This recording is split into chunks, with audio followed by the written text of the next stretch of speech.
ઉંદરનો દર હતો. એક દિવસ અને તેની માં અને તે બહાર નીકળ્યા અને જોયું કે આસમાન તો સાફ છે. ઉંદર કે, મમ્મી, મારે ભણવા જવું છે. તો તેના મમ્મી રાજી થયા અને કહ્યું, જા બેટા, ભણવા જા. તો તેની મમ્મીએ તેને તૈયાર કર્યો અને ભણવા મોકલ્યો. તે સ્કૂલે જઈને બધા છોકરાઓ કહે, ઉંદર સાત પૂંછડી વાળો, ઉંદર સાત પૂંછડી વાળો. ઉંદર રડતો રડતો ઘરે આવ્યો અને તે મમ્મી કહે કે, મમ્મી, મને ઉંદર સાત પૂંછડી વાળો, ઉંદર સાત પૂંછડી વાળો કહે છે. તો તેની મમ્મીએ વિચારીને એક પૂંછડી કાપી રાખી અને તે બીજેથી પાછો ભણવા ગયો. અને તેથી છોકરા પાછા ગણીને કહે, ઉંદર છ પૂંછડી વાળો, ઉંદર છ પૂંછડી વાળો. ઉંદર રડતો રડતો ઘરે આવ્યો અને તેની મમ્મીએ કીધી આ બધી વાત અને તેની મમ્મીએ હજી એક પૂંછડી કાપી નાખી. તે ફરી તે દિવસ ભણવા ગયો. પછી તેના શાળાના છોકરાએ પૂંછડી ગણીને કીધી કે ઉંદર પાંચ પૂંછડીઓ, ઉંદર પાંચ પૂંછડીઓ. ઉંદરભાઈ તો રડતા રડતા ઘરે આવ્યા અને મમ્મીને કહે, મને ઉંદર પાંચ પૂંછડી વાળો કહે છે. તો તેની મમ્મીએ એક પૂંછડી કાપી નાખી અને તે પાછો ભણવા ગયો. તે ભણવા ગયો અને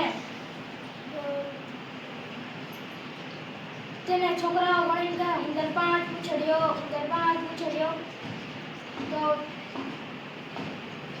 ઉંદરભાઈ રડતા રડતા ઘરે આવ્યા અને એક પૂંછડી કાપી નાખી. તે ચાર પૂંછડી વધી અને છોકરા બીજેથી ઘરે ગયા અને છોકરા કહે, ઉંદર પાંચ પૂંછડી વાળો, ઉંદર ચાર પૂંછડી વાળો, ઉંદર ચાર પૂંછડી વાળો. તો તે રડતો રડતો ઘરે ગયો અને તેને બે પૂંછડી કાપી નાખી. તો ઉંદરભાઈને બે પૂંછડી વધી. તો તેને નિશાળે ગયો અને મમ્મી, ઉંદર બે પૂંછડીઓ, ઉંદર બે પૂંછડીઓ. તો તે રડતો રડતો ઘરે આવ્યો અને એક પૂંછડી કાપી નાખી. હવે એક જ પૂંછડી વધી. તો તે ભણવા ગયા. તો તેને શાળાના બાળકો કહે, ઉંદર એક પૂંછડીઓ, એક પૂંછડીઓ. તો પછી તેને વાણંદ પાસે જઈ અને જાતે પૂંછડી કાપી દીધી અને મમ્મીને કીધું નહીં. પછી તે નિશાળે ગયો અને તે ભણતો હતો. તે છોકરા કહે, ઉંદર બાંડો, ઉંદર બાંડો. તે રડતો રડતો ઘરે આવ્યો અને કહે, મમ્મી, મારા ઉંદર બાંડો બાંડો કરે. એને મમ્મી પૂછ્યું કે, તારી એક પૂંછડી ક્યાં ગઈ? તો તમને પૂછ્યા વગર મેં પૂંછડી કાપી નાખી. તો તેની મમ્મી બોલી, ઉંદરને એક પૂંછડી તો હોય જ કે, જા તું લેતા એક પૂંછડી. તેને મમ્મીએ એક પૂંછડી સમજીને તેને ભણવા મોકલ્યો અને ઉંદર ભણવા ગયો. પછી તે છોકરાઓ કહે, ઉંદર એક પૂંછડીઓ, ઉંદર એક પૂંછડીઓ. તો છોકરાઓ પર ધ્યાન ન દીધું અને તેના ભણતરમાં તેને ધ્યાન દીધું અને તે બહુ આગળ વહી ગયો. બધા પાછળ રહી ગયા.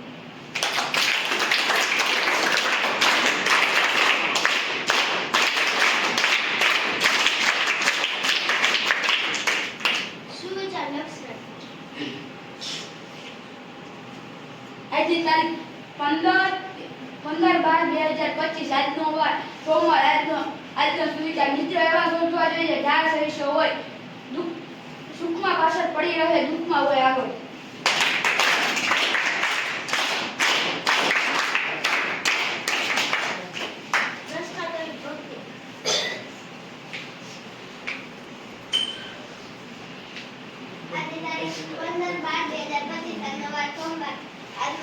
આજના મારા પ્રશ્ન કરી, ભારતના સર્વપ્રથમ રાષ્ટ્રપતિ કોણ હતા?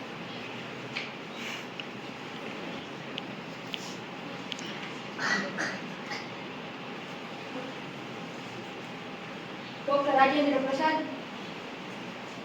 ભારતનો રાષ્ટ્રીય મુદ્રા લેખ શું છે?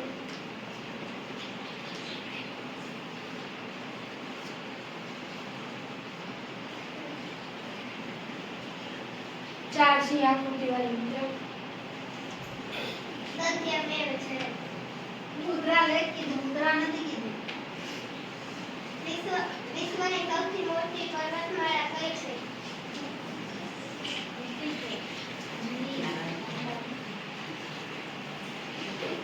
હિમાલય. હાથી